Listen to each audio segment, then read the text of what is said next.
بسم اللہ الرحمن الرحیم۔ فیکٹ سٹی کے معزز ناظرین السلام علیکم۔ دوستو، جب حضرت نوح علیہ السلام اپنے امتیوں کو لے کر کشتی میں بیٹھے تو انہیں کشتی میں ایک بوڑھا نظر آیا، اسے کوئی پہچانتا بھی نہیں تھا۔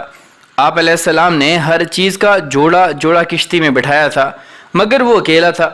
لوگوں نے اسے پکڑ لیا۔ وہ حضرت نوح علیہ السلام سے پوچھنے لگے کہ یہ بوڑھا کون ہے؟ حضرت نوح علیہ السلام نے اس سے پوچھا، بتاؤ تم کون ہو؟ وہ کہنے لگا، جی میں شیطان ہوں۔ آپ نے سن کر فرمایا، تو اتنا چالاک بدماش ہے کہ کشتی میں آ گیا؟ کہنے لگا، جی مجھ سے غلطی ہو گئی ہے، اب آپ مجھے معاف فرما دیں۔ آپ علیہ السلام نے فرمایا، ہم تمہیں ایسے نہیں چھوڑیں گے، تو ہمیں اپنا گر بتاتا جا جس سے تو لوگوں کو سب سے زیادہ نقصان پہنچاتا ہے۔ کہنے لگا، جی میں سچ سچ بتاؤں گا، البتہ آپ وعدہ کریں گے کہ آپ مجھے چھوڑ دیں گے۔ آپ علیہ السلام نے فرمایا، ٹھیک ہے ہم تمہیں چھوڑ دیں گے۔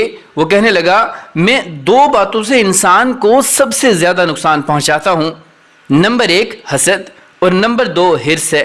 پھر وہ کہنے لگا، حسد ایک ایسی چیز ہے کہ میں خود اس کی وجہ سے برباد ہوا، اور حرص وہ چیز ہے جس کی وجہ سے حضرت آدم علیہ السلام کو جنت سے زمین پر اتارا گیا تھا۔ اس لیے میں انہی دو چیزوں کی وجہ سے انسانوں کو سب سے زیادہ نقصان پہنچاتا ہوں۔ واقعتاً یہ دونوں ایسی خطرناک بیماریاں ہیں جو تمام بیماریوں کی بنیاد بنتی ہیں۔ آج کے سب لڑائی جھگڑے یا تو حسد کی وجہ سے ہیں یا حرص کی وجہ سے۔ حاسد انسان اندر ہی اندر آگ میں جلتا رہتا ہے، وہ کسی کو اچھی حالت میں دیکھ نہیں سکتا۔ دوسرے انسان پر اللہ تعالیٰ کی نعمتیں ہوتی ہیں اور حاسد کے اندر مروڑ پیدا ہوتے ہیں کہ وہ اچھی حالت میں کیوں ہے۔